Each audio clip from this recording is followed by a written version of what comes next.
जसवंत सिंह रावत वो जाबाज जो अकेले 72 घंटों तक 300 चीनी सैनिकों से जूझा और अरुणाचल को बचाया।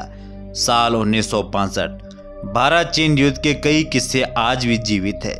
इस युद्ध में जिस तरह से भारतीय जवानों ने अपनी शौर्य का परिचय दिया, वह भारत को हमेशा गर्व की अनुभूति कराता है।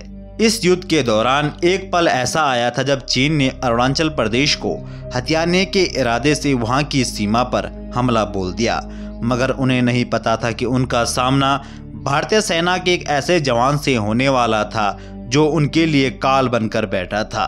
वह जवान और कोई नहीं, राइफलमैन जसवंत सिंह रावत थे।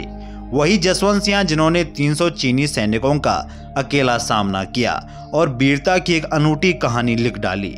तो आइए जानते हैं कि किस तरह से उन्होंने चीनी सैनिकों के छक्के छुड़ाए। सुबह के करीब 5 बजे चीनी सैनिकों ने अरुणाचल प्रदेश पर कब्जे के इरादे से सेला टॉप के नजदीक धावा बोल दिया। मौके पर तैनात गढ़वाल राइफल की डेल्टा कंपनी ने उनका सामना किया। जसवंत सिंह रावत इसी कंपनी का हिस्सा थे। मौके की नजाकत को देखते हुए जसवंत तुरंत हरकत में आ गए और उन्होंने अपने साथियों के साथ धावा बोल दिया। इस तरह 17 नवंबर 1962 को शुरू हुई यह लड़ाई अगले 72 घंटों तक लगातार जारी रही। इस बीच जसवंत सिंह अकेले ही चीनी सैनिकों पर भारी पड़े। उन्होंने अपनी विशेष योजना के तहत अकेले ही करीब 300 से अधिक चीनी सैनिकों को मार गिराया था। वह चीनी सैनिकों को अरुणाचल की सीमा पर रोकने में कामयाब हुए, लेकिन उन्हें पीछे नहीं धकेल सके।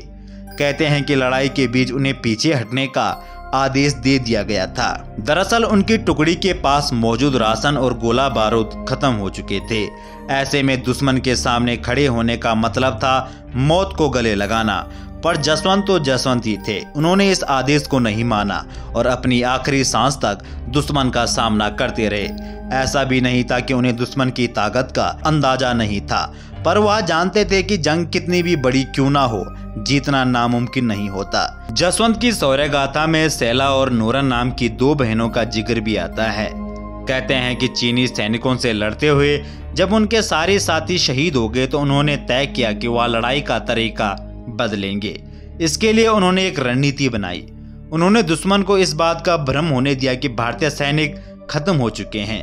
साथ ही बड़ी चतुराई से बचे हुए सारे हथियार और गोला बारूद को बंकरों में इकट्ठा किया। इसमें सेला और नूरा नाम की 2 बहनों ने उनकी मदद की। उन्होंने जसवंत के खाने पीने का ख्याल भी रखा। जल्द ही जसवंत सिंह की तरफ से खामोशी देखकर चीनी सैनिकों को भरोसा हो गया कि भारतीय सैनिक खत्म हो चुके हैं। मसलन वो निडर होकर आगे बढ़ने लगे। जसवंत को इसी मौके का इंतजार था। उन्होंने अचानक उन पर गोलियां बरसाना शुरू कर दिया। वह अपनी जगह बदल बदल कर उन पर हमला करते रहे। वह कुछ इस तरह से लड़ रहे थे जैसे मानो एक आदमी नहीं बल्कि पूरी बटालियन लड़ रही हो। काफी समय तक जसवंत यूं ही लड़ते रहे और चीनी सैनिकों पर भारी पड़ते रहे। हालांकि आगे वह चीनी सैनिकों द्वारा टारगेट कर दिए गए। जब जसवंत को लगा कि वह पकड़े जाएंगे तो उन्होंने मौत को गले लगा लिया। दावा किया जाता है कि इस जंग में जसवंत ने अकेले ही करीब 300 चीनी सैनिकों को मार गिराया था। दिलचस्प बात यह है कि जसवंत को शहीद हुए कई साल हो गए हैं, लेकिन अरुणाचल के लोग मानते हैं कि वह आज भी जिंदा है और सीमा पर तैनात है। उनकी मान्यता इतनी मजबूत है कि इसको इसी से समझा जा सकता है कि लोगों ने उनकी याद में जसवंतगढ़ का निर्माण किया है। आपको जानकर हैरानी हो सकती है, लेकिन जसवंत सिंह ऐसे इकलौते शहीद हैं जिनका शहादत के बाद भी नियमित प्रमोशन जारी है। वैसे जसवंत को उनकी बहादुरी के लिए मरणोपरांत महावीर चक्र जैसे बड़े सम्मान से सम्मानित किया गया। तो दोस्तों, ये थी गढ़वाल राइफल के वीर योद्धा जसवंत सिंह रावत की सच्ची कहानी। आई होप आपको वीडियो अच्छी लगी होगी। अगर आपको वीडियो अच्छी लगी तो वीडियो को एक लाइक जरूर करें और कमेंट बॉक्स में जय हिंद जरूर लिखें। तो दोस्तों, आपसे फिर मुलाकात होगी किसी नई वीडियो के साथ। तब तक के लिए जय हिंद, वंदे मातरम।